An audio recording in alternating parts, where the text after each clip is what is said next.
despite our successes, there are obviously still many powerful voices that continue to push for bad trade agreements that will continue killing off good family-sustaining jobs and put us at risk in many ways.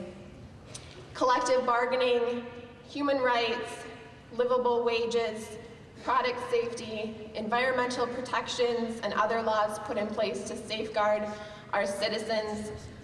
Those of us in this room all value those things, and we see them as social goods, but they are all threatened by the many powerful voices of politicians, governments, and multinational corporations who see them as barriers to trade. Because of trade agreements that do away with these barriers, not only have we seen job loss by the millions in this country, but we've also seen wages suppressed as worker is pitted against worker, as companies move from country to country, wherever protections for workers and the environment are the weakest, and where fair trade practices are shoved under the rug, all while leaving communities across the globe to deal with the aftermath. Since China entered the World Trade Organization in 2001, over 1 million American manufacturing jobs have been lost due to unbalanced trade with that country. About 58,000 of those 1 million jobs came from Minnesota. That number ranks our state number 6 nationwide, with our 1st, 2nd, and 3rd congressional districts in the top 50 for job loss to China. And of course, this doesn't take into consideration job loss in other sectors and to other failed agreements like NAFTA. These statistics alone demonstrate that there is nothing free about the high cost of free trade. In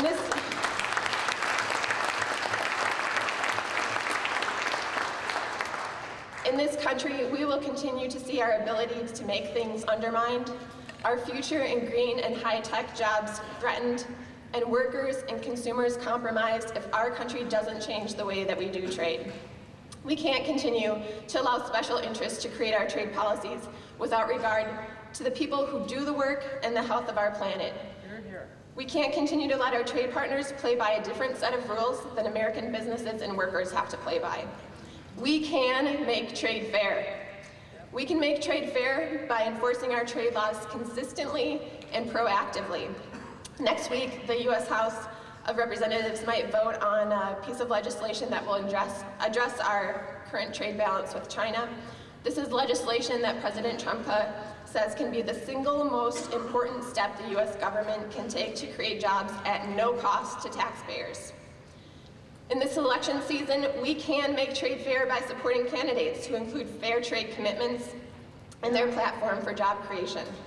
Trade reform and a healthy economy are inseparable, and those who don't get it will only perpetuate the status quo.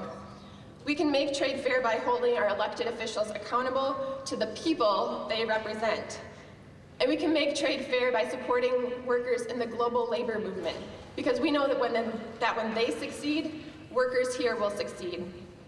And we can do this with all of you, with the support of organized labor, everybody in this audience. Whether it's by educating and mobilizing your members around trade issues, or directly questioning candidates and elected officials, all of you play a crucial role in connecting bad trade policies to job loss, a weak economy, and so many other issues that affect all of us. You are the best advocates for real trade reform. Please consider the Minnesota Fair Trade Coalition as a resource and a partner in the work that you do. And if your organization isn't a member already, please talk to me about joining. We have a table out in the lobby area. As future funding is uncertain, for this work to continue, it is imperative that unions step forward. So I'll wrap up my part here by reminding you all that trade is a good thing. We obviously need much more of it, but it needs to be done in a way that is fair and balanced so that it helps and not harms. Increasing our exports is a really nice idea, but without fundamental changes to the way we do trade, we won't get very far. By working in coalition, we can create a new model for trade that will help build a strong economy and a bright future for workers everywhere. Thanks very much for your time, and thanks for all the work that you do.